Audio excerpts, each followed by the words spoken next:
ଦରକାର ମାସକ ଯାକ ଏଗୁଡ଼ାକ ଆଲୋଚନା ହେଲାଣି, ଯେଉଁମାନେ ଶୁଣୁଥିବା ତାଙ୍କର ସେଗୁଡ଼ାକ ବି ମୁଖସ୍ଥ ହେଇଯିବଣି। କିନ୍ତୁ ସେଇଟାକୁ ଆଉ ତର୍ଜମା ନ କରିକିରି ଆକ୍ଚୁଆଲି ବର୍ତ୍ତମାନ ଆମର ଲକ୍ଷ୍ମୀ ମା ଯେଉଁଭଳି ଆଠଟି ବୈଶିଷ୍ଟ୍ୟକୁ ଧରିକିରି ଚାଲିଥିଲେ, ପ୍ରତ୍ୟେକ ନାରୀ ଆମେମାନେ ବି ସେଇଭଳି ଲକ୍ଷ୍ମୀ ମାଙ୍କର ଏଇ ଯେଉଁ ଅଷ୍ଟ ବୈଶିଷ୍ଟ୍ୟଟାକୁ ଧରିକିରି ସେ ଯେଉଁଭଳି ତାଙ୍କର ପରିବାରରେ ଯେତେ ଝଡ଼ଝଞ୍ଝାଟ ଅଳ୍ପ ବୟସରେ, ବହୁତ ଅଳ୍ପ ବୟସରେ 11-12 ବର୍ଷରେ ବିବାହ କରିକିରି ଆସିଥିଲେ।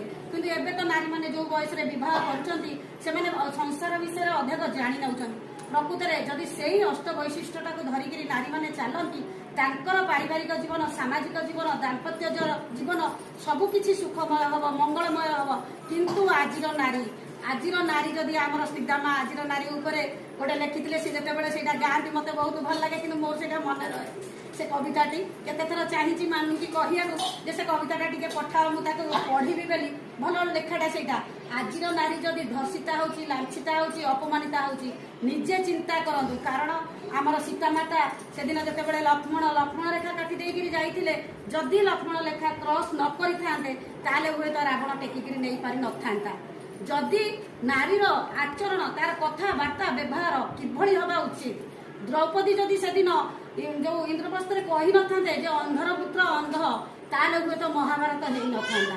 ଭାବନ୍ତୁ, ନାରୀ ଲାଗି ଯୁଗେ ଯୁଗେ ସବୁକିଛି ଘଟି ଚାଲିଛି। ତେଣୁ ନାରୀ ଯଦି ଲକ୍ଷ୍ମୀ ମାଙ୍କର ଏଇ ଯେଉଁ ଅଷ୍ଟ ବୈଶିଷ୍ଟ୍ୟ ଅଛି, ନାରୀର ନୀତିଟା ପ୍ରତ୍ୟେକ ନାରୀମାନଙ୍କ ପାଇଁ, ଆମେ ଯଦି ସେଇଆକୁ ନେଇକିରି ଚାଲିବା ତାହେଲେ ଆମ ପରିବାର ମଧ୍ୟ ସେଇଭଳି ହେଇ ଉଠିବ। ବୋଧେ ସମୟ ହେଇଗଲାଣି, ଆଉ ବିଶେଷ ସମୟ ନେଉନି। ପ୍ରତ୍ୟେକ ଆମେ ଏଇ ଶ୍ରାବଣ ପରିକ୍ରମାରେ ଯେଉଁ ମାଆଙ୍କୁ ବସେଇକିରି ମାତୃସମ୍ମିଳନୀ କରିବା, ପ୍ରତ୍ୟେକ ମନ ଭିତରେ ରଖିବା ଏଇ ମାଆଙ୍କର ଯେଉଁ ଆଦର୍ଶ ନୀତି, ସେଇଗୁଡ଼ିକୁ ଯଦି ଆମ ଚଳନୀ ଚରିତ୍ରରେ ଆମେ ଫୁଟେଇବା ତାହେଲେ ଆମର ଜୀବନଟା ସାର୍ଥକ ହେବ ଏଇ ମାତୃସମ୍ମିଳନୀ କରିବାର। ଆଉ ବିଶେଷ କିଛି କହୁନି, ତାପରେ ଆମର କୀର୍ତ୍ତନ ଜୟ ରାଧେ ରାଧେ ହେବ। ଏତିକି କହିକିରି ମୋର ବକ୍ତବ୍ୟକୁ ବିରାମ ଦେଉଛି। ଜୟ ଗୁରୁ।